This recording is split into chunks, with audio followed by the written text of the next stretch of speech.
Okay, so Miss Universe Philippines 2025 tapos na. May nanalo na. Nauumay na ba ang lahat? Tanggap niyo na ba ang pagkatalo ng bet nyo? At tanggap niya rin ba at masaya din ba kayo sa pagkapanalo ng bet ng iba? Kahit sino naman talaga ang manalo, meron at merong sasabihin ang mga tao. Especially iba-iba talaga tayo ng bet. Hello guys, this is Roderick Cruzobala. Let's talk about beauty pageant. Hello everyone, welcome back to my channel. This is Roderick Cruzobala. In today's video, pag-usapan nga natin ang katatapos lang na Miss Universe Philippines 2025. Napakaganda, super bongga ng kanilang opening number. Para siyang Miss Universe 1994. Mararamdaman natin na pinaghandaan, ginastusan. Andyan pa nga nakita natin ang reigning Miss Universe at pati ang kanyang mga continental queens. Although ang mapapansin ko lang, siguro suggestion ko, although yes, Chelsea is our representative, but I think at least sana mas hinuli si Miss Universe winner mismo. Yes, syempre parang, alam mo yun, syempre siya yung talagang winner, but of course, Chelsea Manalo is the reigning Miss Universe Philippines, kaya siguro siya talaga yung nilagay sa huli. But sana lang, siguro at least, Miss Universe, the winner, should be the last, or medyo siguro may konting parang ibang atake. I don't know how to explain, but yeah, overall, the Miss Universe Philippines organization did really well. So, review, this is my review, my reaction. Unang-una na nga doon yung opening na sana si Miss Universe. Winner mismo yung pinakahuli. And the Continental Queens sa una. But yeah, ang host ng Miss Universe Philippines 2025, walang iba kundi si Sian Lim. Paborito siya ng Miss Universe Philippines organization. At isa sa napaka-eloquent. Ang galing talaga nitong si, ano pangalan nito? Si Kirstensen Lee. Tunog Jeannie Mai. Nabasa ang ganda ng boses niya. Bagay na bagay siya. Sana kuhanin siya ulit. At syempre, si Gabby Garcia, isa din sa host, Team Yap. And then, pinakilala nga yung mga judges, si Shamsi Supsup, si Celeste, at marami pang iba. Okay, so unang-una tinawag muna nila yung top 24. So, in my personal video, pumili lang ako ng 20. And fortunately, lahat ng 20 na yon kasama sa top 24, sa actual top 24. Ang kauna-unahan nilang tinawag sa top 24 ay walang iba kundi si Baguio. She is, of course, one of the bet ng marami. Pasay was one of the top 24. Isa din sa bet ko. Nueva Ecija, wala siya actually sa akin top 20. Yes, I think siya lang yung wala sa akin top 20. Iligan, kasama si Taguig, Cebu City, Occidental Mindoro, may future siya sa pageant. Benguet, isa sa paborito niya ng marami. Davao, medyo hindi ko na-expect, but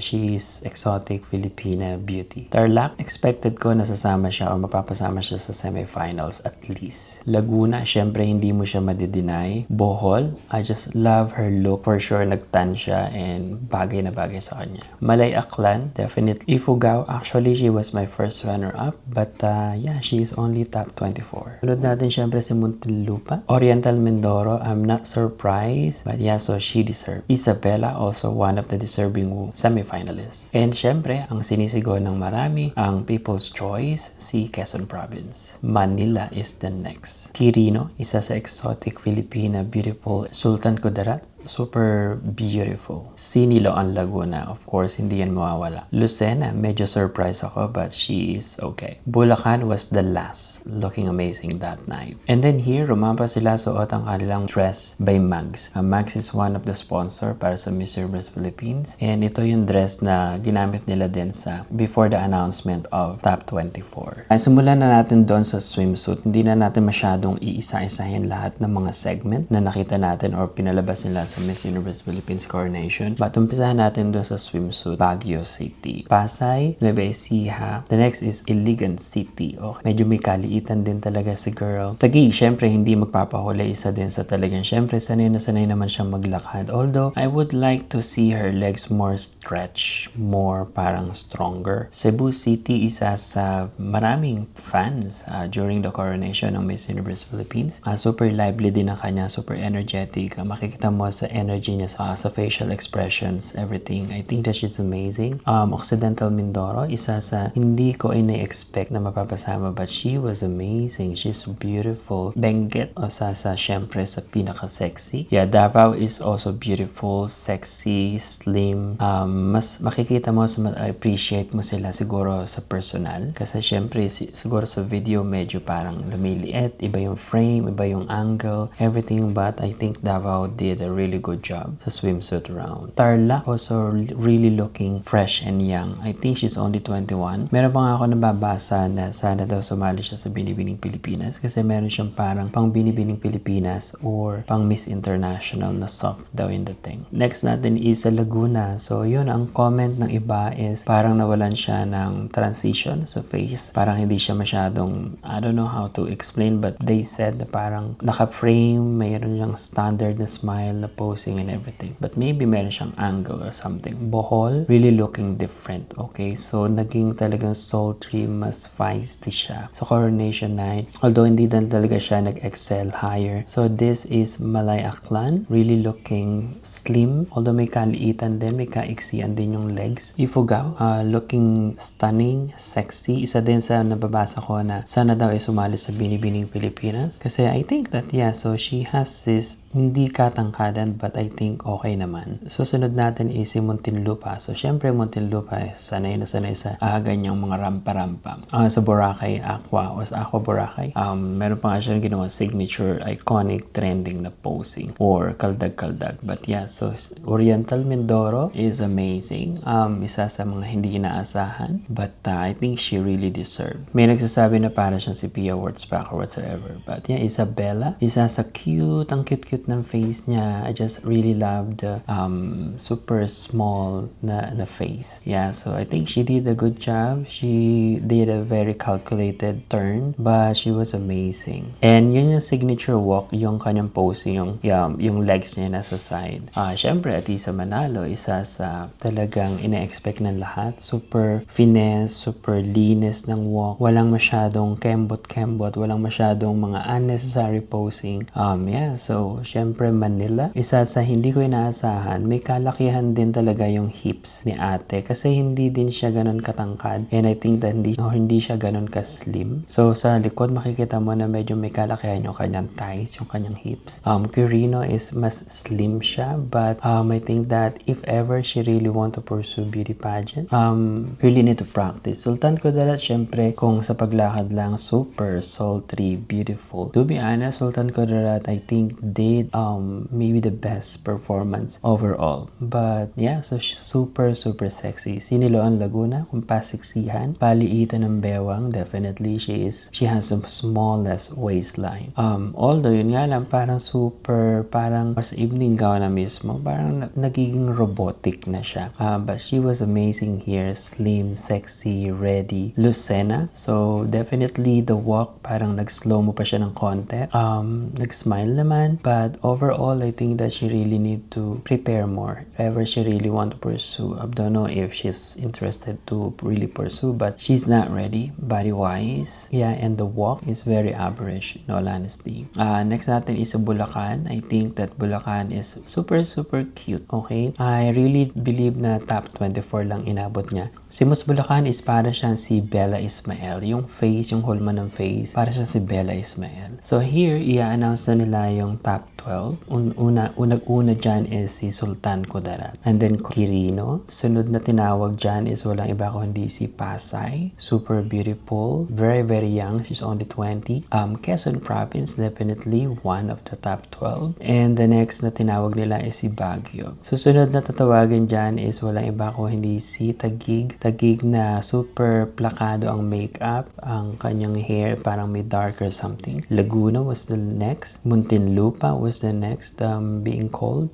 Susunod na tinawag is si Bohol na super talagang iba ang aura niya. Cebu City, isa sa talagang energetic, lagi nakasmile. Iligan City is one of the top 12. And kahuli-huli ang tinawag si Siniloan Laguna. Then punta na tayo sa evening gown. Okay, so sa evening gown, unang-una syempre kung sino yung unang tinawag. Unang-una sa evening gown si Sultan Kudarat. She gave a very parang Miss Universe, Miss Venezuela na vibe na super ganda ng hair. Alam mo yung para siyang naaalala ko yung Miss Universe 2013, parang ganon. Na malang Venezuela, Irene Esser yung buhok na something. Basta ganun lang nakikita ko sa kanya. Super beautiful ni Sultan Kudarat. She gave a very good performance during the evening gown. Kirino is okay. She has this unique dress, gown. But sa likod makikita mo na parang hindi masyadong ayos. Okay? But she was amazing. She was sultry, beautiful. Parang may pagka Michelle D na Tia Carrere na basta she is beautiful. She has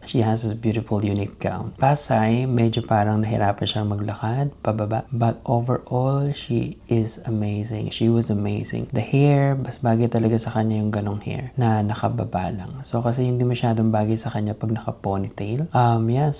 Pasay, still very very young and she still has chance na mag-pursue or pagpatuloy o mag-training kung gusto niya talagang i-pursue yung beauty pageant. And she is very eloquent. Next natin is si Quezon Province. So ito na yung talagang, alam niya naman na nadapa siya, diba? So ayan pagbaba niya, pangatlong hakbang niya nadapa na siya. Which nagtry siya, hindi makatayo, nagtry ulit and then nakatayo siya and then pumamewang na siya or nagganyan na siya. And ito ay isa sa talagang maririnig mo kung meron lang talagang boses, which I cannot. Makikita mo na talaga naghihiyawan yung crowd cheering for her, especially pag yan. So magta-turn siya and then maglilingon siya back to the audience. Yun talaga yung yan, talagang naghihiyawan talaga yung tao na alam mo yung fierce na aura na talagang I am a fighter na I'm going to fight. And then Baguio City, she has one of the most unique gown. Medyo hirap lang talaga siyang bumaba. But overall, I think that she gave a really really good performance during the evening gown, the swimsuit. Although hindi natin alam bakit hindi siya nasama sa 6. Then sunod natin is ang Barbie. Okay, so I really don't know if this gown is really wearable. Siguro wearable siya na hindi ka uupo. Okay, but it's more about like maybe high fashion na puro pag lang, nakatayo ka lang palagi, hindi mo siya pwedeng suotin. Parang alam mo yung itsura niya, parang hindi mo siya pwedeng suotin at uupo ka or magjo-join ka sa table with a dinner or something. So I think it's more of like parang pang-aura gown lang siya. Alam mo yun, super ganda, super unique, but I think that medyo stiff yung galaw ni Taguig dahil dun sa gown. Laguna, medyo common na medyo malaking cape na white. Yun siguro medyo naging downfall niya. But she was really looking amazing. Also, yung hair, hindi nagbago. Alam mo yun, yung iba nag-change ng hair, but siya is ganun pa rin. Introduction, yung opening. So I think that, but still, Laguna, she still has chance. She's only, I think, 22 or 23. So, marami pa siyang chance kung gusto niya talaga i-pursue ang beauty pageant. Sunod natin syempre si Muntinlupa na naiba lang yung kulay. In all honesty, yung sunuot niya sa preliminary was, I think, green, emerald green. Ito naman is more on like a pink, purple-ish. I don't know how it calls, is colorblind tayo and sa video hindi natin sure kung ano talaga yung kulay niyang actual. But she gave a really good performance during the evening gown. Kikita mo yung legs and the turn, the fierceness. I think that she really did a good job sa video na to sa evening gown. The next natin is wala iba kundi si Bohol. Okay? Maganda yung gown niya. Maganda yung hubog ng katawan. Alam mo yung nagbigay sa kanya ng sexiness, ng sultriness, especially nga yung kulay niya. Okay? Mas bagay pala sa kanya yung ganon na mas tan. So, mas lumiit siyang tingnan. Kumbaga, mas naging slimmer siyang tingnan. And bumagay sa kanya. Bumagay kay Bohol. The turn, sultry, slow. I think that she really did a good job. Cebu City, isa sa talagang hiyawan ng tao. Mababa pa lang siya. And especially sa whole performance ni Cebu, talaga marami siyang supporters.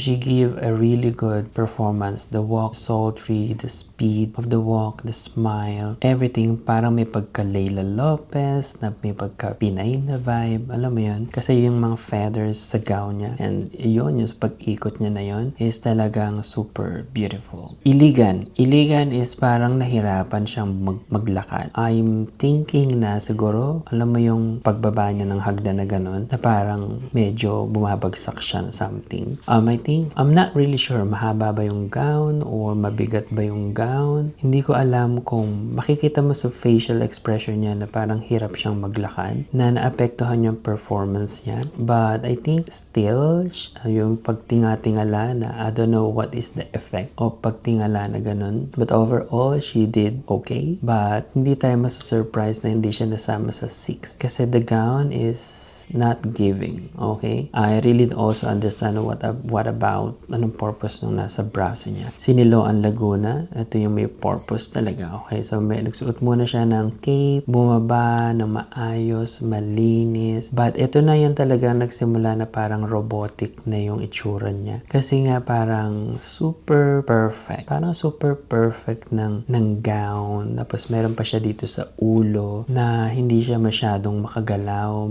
I don't know. But super perfect na parang manika, na manikin, na parang na parang bawal kumilos ng konti. The facial expression is okay, beautiful. But I don't know, I'm not really surprised kung bakit hindi siya nasama as higher or considered as higher than second runner-up. Is maybe because of the gown or the aura. And then ito tinawag na nila yung top 6. Kauna-unahan si Sultan Kudarat, Pina Beauty winner. Sinuloan Laguna also is one of the top 6.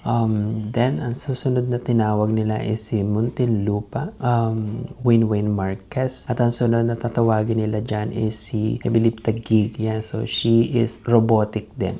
Dahil sa gown, I think hirap siya maglakad. Cebu City was the next, and the last but not the least na talaga hinuli nilang tawagin is si Quezon Province, na hindi, alam mo yung kakabahan ka talaga, and pagkatawag sa kanya is talagang naghisigawa ng mga tao. Kasi nga last, and then syempre meron pa natitira na iba, diba? And yeah, so Quezon Province was the last, and super happy na mga tao nang matawag siya as one of the final 6. And then dito naman tayo sa question and answer. Okay, so maraming political related question. Sultan Kudarat gave a very good answer. Although hindi ko lang talaga kasi masyadong bet din yung mga gano'n na alam mo nang sumali ka sa beauty pageant, wag mo nang i-connect sa universe, ayun sa mga gano'n. It's like yung okay sana kasi yung sagot niya, pero parang tunog rehearse, alam mo yun? Yung parang super perfect ng flow. But maganda yung sagot niya, but super perfect na pumangit lang kasi sinabahan pa niya ng kung magiging wise daw sa pagboto, marireach ang tip ng universe. So, I think it's more of like tacky but beautiful per se. Ang susunod sa question and answer, syempre si Siniloan Laguna. So, she was beautiful. Parang super pretty ako, mga ganon. Na super, I don't know, naging robotic na din talaga yung tingin ko sa kanya. Showing her perfect curves, na super liit ng bewang and everything. But talking about the question and answer, she gave a very, very good answer. Okay? Ang tanong was, ano daw yung i-accomplish niya if ever she became a governor, a mayor, and sabi niya is to promote education because she is, matagal na siyang advocate ng education. She gave a really good answer but it sounds rehearsed. I can't really blame her being really, really witty, but maybe for some, they feel it's more parang perfect. Alam mo kasi yung total aura niya, para sa akin yung total aura niya is parang hey, I am the perfect one. Na parang kulang siya sa connection. Parang nagkukulang siya sa connection sa tao. Ewan ko, yun lang yung feeling ko. Na kasi parang ang dating ko sa kanya, ang dating niya sa akin, super perfect siya. Siguro if ever sasali siya ulit, I think try to be more looking approachable, looking relatable, looking yung parang tao ka. Alam mo yun? Kasi parang nagmukha siyang robotic na hey, I need to be looking perfect and everything. Something like that. Muntinlupa was the next. I think, syempre, definitely is another political related question. Ang ganda na sagot niya. Super ganda na sagot niya. Although, ako, if ever I am the judge, there's no politician will give you all your wants and needs. But kasi yung tunog ng kanyang sagot, the way na sinabi niya yon, the way she delivered the answer was really amazing. But sa context, wants and needs, impossible yun. I will go for needs more than wants. Kasi paano kung gusto ng tao is, alam mo yon, hindi naman lahat is pupwede or hindi naman afford ng government, diba? So, of course, the government need to do something, but it is impossible in this world na wants and needs can be fulfilled by the politicians or the government. Yeah, but it sounds good ka lang talaga kasi. Galing din kasi talaga ng tunog, the way how she answered the question. So I just really don't get the political related questions, but yeah, I think three of them or four of them got the questions na politically related. Taguig was the next. I believe she also got about women to encourage running for politics and everything. But Taguig was, sabi ko nga dati, communication skills. Meron siyang, alam niya definitely how to speak English, but how to compose in a beauty pageant way, no.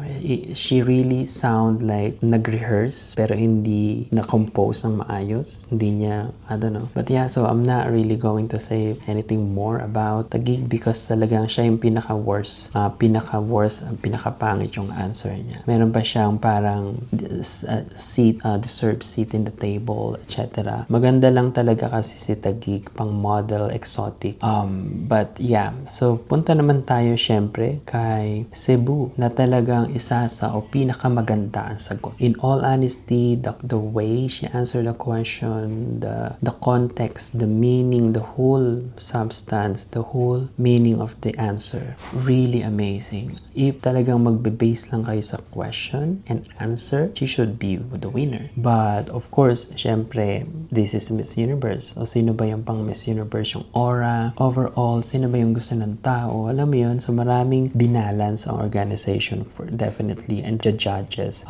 But definitely the best answer was Cebu. The way she answered, the bigat, alam mo yung tone and everything, Cebu was amazing. And for sure, mag-excel siya sa Miss Eco International given that although malaki yung shoes na she need to fulfill dahil the reigning Miss Eco International is from the Philippines, Alexi Brooks, but with her intelligence and yung kanyang palaban na aura din, I think she is going to do well. Hopefully, mag-back to back. Then, siyempre, next natin, walang iba kundi si Atisa Manalo. Marami nagsasabi na parang luto, etc. Hindi daw maganda yung sagot niya. Yung sagot daw niya is hindi tugma sa tanong, which hindi naman kailangang yung recent event sa life niya is 10 years ago, 1 year ago. Hindi din naman sinabi na lead by example or led by example is ako or siya or ikaw. The question was kung ano daw yung recent event na nag-led sa kanya. Okay, so binasa ko na lang. Gumawa muna ako ng script kasi gusto kong ipaliwanag talaga yung sagot ni Atisa Manalo. Okay? So, ang tanong sa kanya was, they say that a good leader leads by example.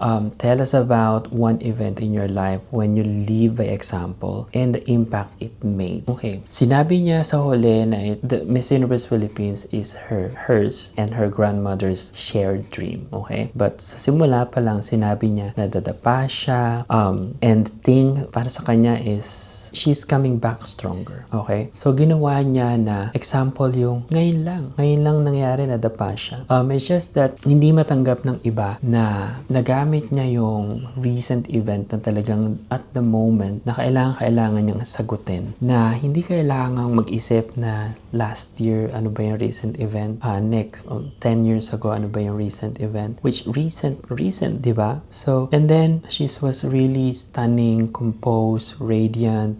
She doesn't need to say anything more kasi she showed what leadership by just standing after nahulog siya or nadapa siya. Diba? So, yun pa lang diba? Parang relate na yung tao, yung audience. Although, syempre, marami pa rin magsasabi na hindi siya magaling magsalita, etc. But the whole context, the answer of Atisa Manalo was really amazing and mas personable. Okay? Mapalad lang talaga si Atisa na hindi political kasi doon medyo siguro i-weigh ng judges kasi siya lang yung pinakaiba yung tanong. Although, yes, inclined pa rin leadership, but mas personable yung kanyang sagot na talagang lahat nakarelate. Okay? And it is her night. It is her night. Wala na tayong masyadong magagawa doon. Kung hindi mo gusto si Atisa, then definitely do not support her, do not bash her. But if you really believe in her, if you're a Filipino or even not Filipino, but you support her or you trust and you want to trust her and believe her,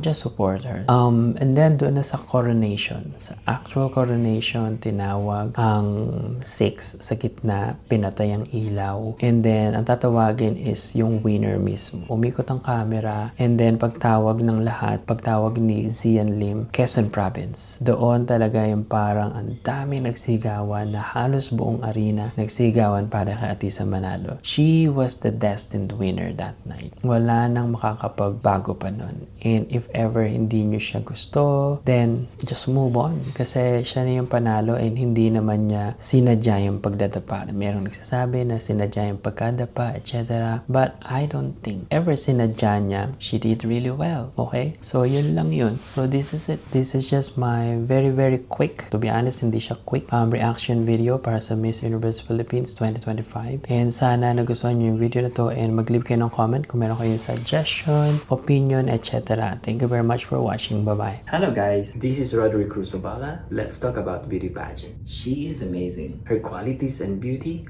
wow. This is Roderick Cruzobala. Thank you for watching.